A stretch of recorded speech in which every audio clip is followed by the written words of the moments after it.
Good evening. Hello to all of our new Year 12 parents. My name is Miss Laveridge. I am the head of sixth form here at Kineton 6th, and it's lovely to meet you.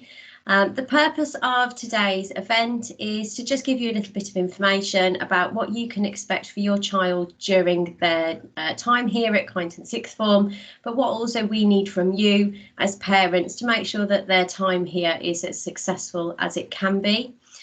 We were hoping to have this event live in school, but obviously due to current restrictions, that's not really possible. So stay with me. I'm going to go through this presentation with you. It shouldn't take too long. And then if you've got any questions, feel free to email me.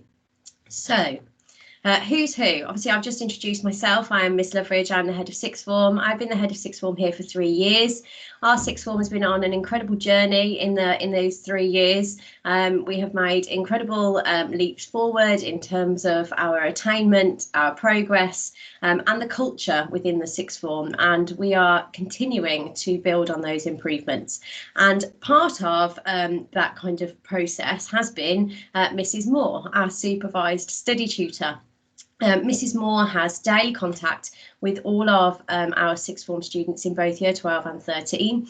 And we're going to talk about supervised study and what that is in a little minute, just so that you're aware. But Mrs. Moore can be contactable via email should you have any questions about your child's supervised study, independent study, etc. And then we have the year 12 tutors. So they are Mrs. Beattie, Mrs. Rutherford Edge and Mr. Stather. Your child is in one of those form groups. That form tutor is your first point of contact should you have any questions regarding your child's time here in the sixth form. They can be contacted via email too. Their email addresses are accessible on the website. And after this evening, they will be in contact with you just to introduce themselves. They're going to drop you a little email as well. So that's our sixth form team. It's quite a small team, but a very effective team. So the transition from GCSE to A-level, we've talked to the students a little bit about this since they've joined us, and it's just good for parents what that kind of looks like. It is a massive leap forward from GCSE to A-level, and we quite often say to students that what they did for their GCSEs won't necessarily work for their A-levels or won't necessarily be enough for their A-levels. You will be aware that in order to induct into the sixth form, the students have had to complete bridging work. That is kind of a little window into what they can expect in terms of workload and the quality of work that they need to produce. One of the main elements of transition from GCSE to A-level will be time management. So students are very much responsible for making sure that they are completing the work that has been set within their designated supervised or independent study time and also at home. A-level students will be working at home every day, or should be. If they tell you they've got no work to do, they're lying. We have a wide range of new opportunities for students when they join the sixth form. It's a very exciting time for them. Yes, it's a lot of hard work, but with that comes a lot of reward, a lot of privileges that perhaps they didn't get in the lower school. Those privileges and opportunities absolutely have to be earned, and they can be taken away should things not quite go to plan. But it is a really exciting time for our students. We have supervised and independent study, and that will be very new to them, having to manage themselves within that time. And we quite often say to students, it's what you'll do when nobody's watching that is important. It's what you do when nobody's watching that's going to make you successful. No matter how much you don't want to do it, if you can crack on and do it, then that's what's going to allow you to be successful in the end. So as I discussed, we have various privileges for our sixth form students. That includes going off site for lunchtime. That looks a little bit different at the minute due to current restrictions. Hopefully, after Christmas, your child will have the opportunity to go into the village at lunchtime, should you be happy for them to do that, to just kind of visit the local cafe, chip shop, etc. We also in year 13 offer the opportunity for some home study and study leave later on in the year, as long as students are making sufficient academic progress. We have a dedicated sixth form centre that the students can make use of, and again, due to the current situation, the centre is looking a little bit different than it normally would, but the students are coping brilliantly with that. And then one of the major changes, I suppose, for students as they go through their sixth form journey is by the time they leave, most of them will be learning to drive. That's really, really exciting. I will talk about attendance in a little bit, but just a point from me to say that driving lessons are not authorised absences. Driving lessons must be taken outside of the school day. Theory tests and driving tests are obviously a little bit different because the students can't choose those time and dates as easily. So we do authorise, as long as we have proof of the test, we do authorise those absences. So it's a really exciting time for our students. It is and it is not actually 2 years, it's about 18 months that they're in the building here with us in the sixth form. But what I've tried to do on this slide is just break it down a little bit into what that journey looks like. So the first term is about laying those foundations, those expectations, making sure that students understand what is expected of them and that they're doing the right thing. We also have a set of suitability exams just before October half term. That is not as scary as it sounds. So those are assessments that will take place within their lessons for all of their subjects. And those assessments will be based on the bridging work that they've been asked to complete over the summer. This is just to make sure that students are on the right courses to be successful. Should a student be unsuccessful in their suitability exams, a conversation will be had with myself and yourself about how to move forward to ensure that we can be successful at the end of year 13. As we move into term 2 after Christmas in year 12, we're looking at building that confidence within the subject content and their independence in terms of their research, wider reading, etc., and really bedding in those new skills that we've kind of developed and introduced to them within the first term. Within the final term of year 12, so within the summer term of year 12, we look at moving into year 13. So in order to move into year 13, students do need to have made sufficient academic progress. They need to be successful in their progress exams. They tend to happen at the end of year 12. This year, they are happening slightly later. So we'll have to kind of play that one by ear in terms of what the year is going to look like. But to move into year 13, we do have a set of entrance criteria, and that is to be academically successful at the right stage, to make sure that their attendance is above our minimum expected percentage, and that their attitude to learning is good or outstanding in all subjects. We really want to make sure that our students kind of work with ambition and drive, and that's really, really important. When we get into the first term of year 13, we're actually applying for university. And I have spoken to the year 12 students already about the fact that their predicted grades for university are earned in year 12. We submit a UCAS application by October half term of year 13. So they do need to make sure that everything they do in year 12 is excellent because it will all count towards that predicted grade. We work with students on helping them to research universities or post-18 opportunities such as apprenticeships, etc. But we do get those applications off very early in year 13. We then move into term 2 of year 13, where we're looking at revisiting content ready for their full set of mock examinations. The big mocks, if you like, in year 13 tend to happen around February, March time. It is a really important set of examinations to ensure that they know exactly what they need to do before the summer in order to be successful. Mrs. Moore does a lot of work with students in year 12 and 13 on how to study effectively and how to revise effectively. And again, I'll just go back to that point. It's really important that students don't just do what they did for GCSE. A-levels are much harder and they need to up their game a little bit. And then obviously within the third term of year 13, they sit their external exams. Extra-curricular opportunities are available in the sixth form. They don't just sit in the common room. We do have a kind of an extracurricular sport programme. we have a football team, we have a rugby team, we have girls netball. Again, due to the current situation, all of that is on hold a little bit at the minute, but we can carry on with students' passion for sport. We have student leadership, and I've spoken to the students already about applying to become subject prefects, and more information about that application process will come out. And when they're in year 13, they can become our head boy or head girl. We also have charity committee, social committee, etc. We have our annual charity show, and I'm pleased to say that at the minute it is on track to happen in a COVID-friendly way. So students are really excited about that. It is very much part of our tradition here at Kineton 6th to have our annual charity show. Within the past 4 years, we've raised over £20,000 for local and national charities. So we're very proud of our charity work and the way students get involved with that.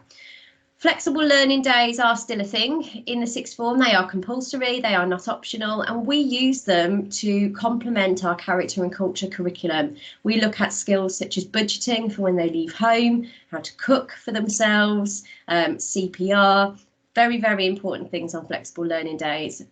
Work experience, they hopefully will do at the end of year 12, and we'll get more information out to you about that shortly. Etc. So lots of extracurricular opportunities for our students. Expectations then. All of these expectations are in the induction handbook that is on the website that the students will have read, and hopefully you will have read, and you will have signed the learning agreement that is at the back of that induction handbook. It is an expectation that parents will have signed that agreement for their child to study here. But just to reiterate some of those expectations, students are expected to be on site by 8:20, whether they get the bus, whether they drive, whether they walk. And we'll talk about attendance and punctuality in a minute. We expect our students to approach school as if they're at work. So we expect them to turn up on time, do their very best, be ambitious, etc. And we deal with them like they are young adults, and we expect them to behave like they are young adults. Our dress code is very clear. Again, it is in the induction handbook. I have got to say we have been very, very impressed so far with year 12 and how smart they are looking. We have had to give no warnings out to year 12 so far, so that's a brilliant start. Wearing our lanyard at all times. Again, this is stated in the handbook. If a student forgets their lanyard, they do need to hand in their phone as a deposit for a temporary one. It is a safeguarding issue to have students in the building without a lanyard on. We expect our students to model the behaviour policy exceptionally well, and they do, so that's brilliant, but just so that you're aware. We expect them to work with drive and ambition, and if we feel that they're not doing that, we will challenge them. And we expect them to challenge themselves and strive for their personal best. They chose to come here and they've chosen to be successful, so they need to continue to work in that way. So supervised and independent study, again, this is just so that you are aware should your child talk to you about this. Year 12 have 16 hours of silent supervised study a fortnight. So we have 3 dedicated study rooms for our sixth form. They are timetabled, they can't choose when they are, and that is intended to allow students to really focus, to really work hard, and to get a lot of that second hour work done. So for every hour a student spends in a lesson, in a subject, we expect the teacher to set another hour of work on top of the hour spent in the classroom in order to cover the A-level content. That will be in addition to homework, etc. Supervised silent study is supervised by Mrs. Moore. Students also have independent study. They don't have many hours of this. They are still expected to work in independent study, but they can make use of our wider facilities. Normally, they can make use of the library. Again, they can't quite do that at the minute. They can work in the common room, etc. This is the time where if they need to work in a group and they need to talk about a task, that is when they do that. Students are registered for supervised study and their punctuality to supervised study is monitored in the same way that it is monitored to lessons. So just a quick note about our attendance policy. Again, all of this can be found in our handbook. Within the handbook, there are examples of absences that can be pre-authorised by myself. We will need proof of these absences. So if it's a medical or a dental appointment, etc., Obviously, we do ask that these appointments are made outside of the school day. At A level in particular, it is very, very difficult to catch up on content missed due to absence. So if they can't be booked outside of the school day, we do ask for proof of that appointment sent to myself prior to the day of absence so that we can authorise it. It is also just worth bearing in mind that we do authorise up to 5 days of absence for university open days. So when your child is starting to research their post-18 choices and they're looking at open days for university, they can go to open days within the school day, but they are limited to 5 open days within their 2 years here. Most universities do open days on the weekend, and we'd obviously really recommend that they do that. When we identify issues with attendance and punctuality, we act on them very, very quickly. It is proven that attendance will affect attainment. Attendance will affect how successful a student is within their studies, as will punctuality. Leads into their attitude to learning. So we monitor students' attendance and punctuality on a weekly basis. If a student is late to school or to a lesson more than twice in a week, they get put on punctuality report with their tutor. There's not much wiggle room there. There's no real reason for a student to be late to school or to a lesson. So it's about helping them to learn that and to manage themselves.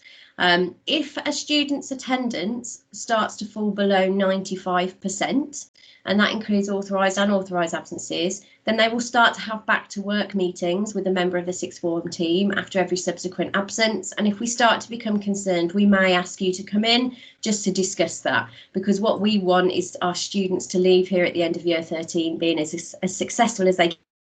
So we need to make sure that that attendance stays above 95%, particularly for those students looking to move into year 13. Dress code I've talked about. Just a reminder that hoodies and sweatshirts and fleeces are not part of our dress code and they will be confiscated on site. Also, if a student desires to wear a coat to and from school, that's absolutely fine, but when they're in the building they are not to wear that coat. Again, if they are seen wearing a coat around the building, it will be confiscated. There are places to put their coats in the common room. Headphones, mobile phones can be used within the sixth form centre. However, we are in a school and the school rule is that mobile phones and headphones are not seen or heard around the school building, and that applies to our sixth form because we want them to be role models. So if a student is seen with their mobile phone or headphone outside of the sixth form centre, it will be confiscated. Equipment, again, this is in the handbook, but if you haven't looked at it, it's a little bit different obviously now at the minute because of COVID. We do expect students to have all of their own equipment so that students aren't sharing resources. However, even generally in the sixth form, students tend to need a little bit more equipment than normal. We do expect them to have all their own stationery, highlighters, etc., glue, scissors. It is really useful for them to have a stapler at home, a printer at home, some plastic wallets, some folders. They will accumulate far more paper than they did in GCSE. For some subjects, they don't get books. Okay, so folders become really, really important. We do folder checks in tutor time and in subjects, so we can make sure that students are being organised with their work. Should students wish to bring a laptop into school to work on, that is absolutely fine. They have access to the Wi-Fi. However, you do need to know that the school accepts no responsibility for that laptop. So they do need to make sure that it is covered on your house insurance, etc., in case of any damage or loss. Pixel is a big part of our sixth form. Pixel is a group of schools that work together in order to be successful, and it is basically high achieving schools sharing their processes and their approaches. You will have heard about Pixel throughout your child's GCSE studies. We follow quite a few of the Pixel strategies throughout our sixth form, and they work really, really well. They are proven to work, hence why we use them. So I've put on this slide the access information to Pixel. If you have never gone on and had a look with your child, I suggest you do that, particularly at the A-level resources, there is a fantastic amount of resource on there. Our teachers will be using Pixel while they teach your child, and we do use quite a lot of the Pixel revisit materials when we're looking at study skills and revision technique. Work experience and paid employment. As I've said, students ideally do their work experience at the end of year 12. We do have a dedicated week. Obviously this year, because of COVID, that couldn't happen. And our current year 13 students will be attempting to do work experience within their own half-term breaks. But hopefully your child will do their work experience at the end of year 12. It's a real opportunity for them to do something that is linked to their post-18 choice. They are a bit older, so they can become a little bit more adventurous with where they go to do their work experience or what it is they go to do. We will be launching this around October time in the hope that work experience will go on as normal. Your child probably will need some support still in contacting those employers and constructing emails or letters. We do support them in school, but obviously the more help they can get, the better. The best work experience placements will be sought and confirmed by Christmas. Okay, so if they want a really good work experience placement, they need to get cracking with thinking about what it is they want to do. And then just a note about paid employment. Obviously, they are at an age now where they get part-time jobs, and rightly so. That really instills some excellent kind of qualities within a student. However, primarily, they are a Kineton sixth form student, and that needs to be their main focus. We do ask that students work no more than 12 hours a week in paid employment, and that the majority of those hours are worked on the weekend. We have found that students who work more than this tend to not be as successful as those who don't. And obviously, as they get to year 13, towards exam season, it might be that actually they need to come away from their paid employment for a little bit, just to make sure that they can focus as much as they can on that. If we feel that a student's part-time job is impacting on their progress, we will obviously have a conversation with you to try and rectify that issue. Acceptable use of ICT and e-safety. Again, as I've said, students need to make sure that their laptops that they're bringing into school are covered on some sort of insurance by yourselves, because they are not protected by the school. But students also, and you also need to be aware that there is an ICT policy for them in order to access the Wi-Fi. Obviously, they need to make sure that they are using the Wi-Fi and the school ICT hardware in an appropriate manner.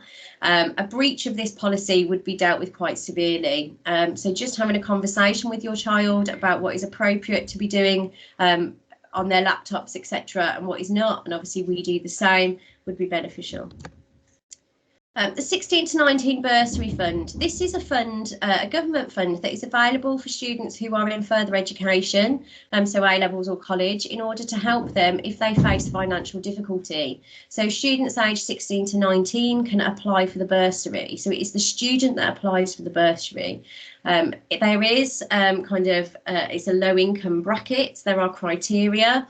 However, if you don't fall in the low income bracket, but you feel like you are facing financial hardship for whatever reason, you can put in a special request letter and explain what financial support it is you feel you need, and you can put that application into myself. The student applies for it, the student gets paid the money in 3 instalments across the year. So, for instance, if a student wishes to apply for financial support for their bus pass, then they would fill out the application form and provide any supporting evidence necessary, and they would submit that to myself. We wouldn't give you the entire cost of the bus pass straight away. We would give it you in 3 separate payments each term in order for you to pay the bus company.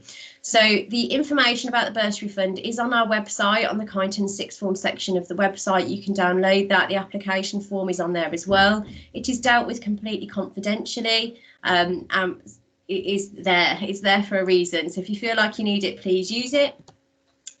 Moving forward into year 13, when we get there, personal statements become a big thing for our UCAS applications, CVs, if students are thinking that they're going to go into the world of work or do an apprenticeship. I've spoken a little bit about entrance criteria and exams. And all of our students who study 3 A-levels are expected to complete an EPQ. You will know this. I will have been talking to you hopefully about what they might want to do their EPQ about. We get students to do their EPQ because it's a fantastic opportunity to develop a wide range of skills, including time management, research skills, academia skills, etc. It is an expectation of students in our sixth form, and we make that very, very clear early on. If they levels and they do an EPQ, that is completed and assessed by the around October, November of year 13. So it does get finished quite quickly and allow them to focus on their other exams. Post-18 destinations, as I've said, we actually start applying for these really quite early. Students can't think that they've got until the end of 13 to decide what it is they're going to do. They need to actually start thinking about that now, and hopefully they'd already thought about it, so they've made sure they've taken the right choice. There are lots of different options for post-18 destinations: university, world of work, apprenticeships, gap year, charity work, etc. We explore these with students through our character and culture, but students will really need your support in exploring those options and making those decisions. And the earlier you can do that with your child, the better. So that's kind of it from me in terms of information. I've put a quote here by Kobe Bryant. We try and put inspirational quotes on our weekly news feed that gets sent to students, just to kind of remind them of what they're capable of every week. Trying to cheer them on and make them feel like they can do it and work with aspiration and drive. And this quote kind of really sat with me in terms of how we can't accept failure in ourselves. There is no such thing as failure, and we talk to students about this often. If we make a mistake and we learn from it, then it's experience, it's not failure. It's about what you do after. It's not about your ability, it's about the choices you make. So I just thought I'd end with this.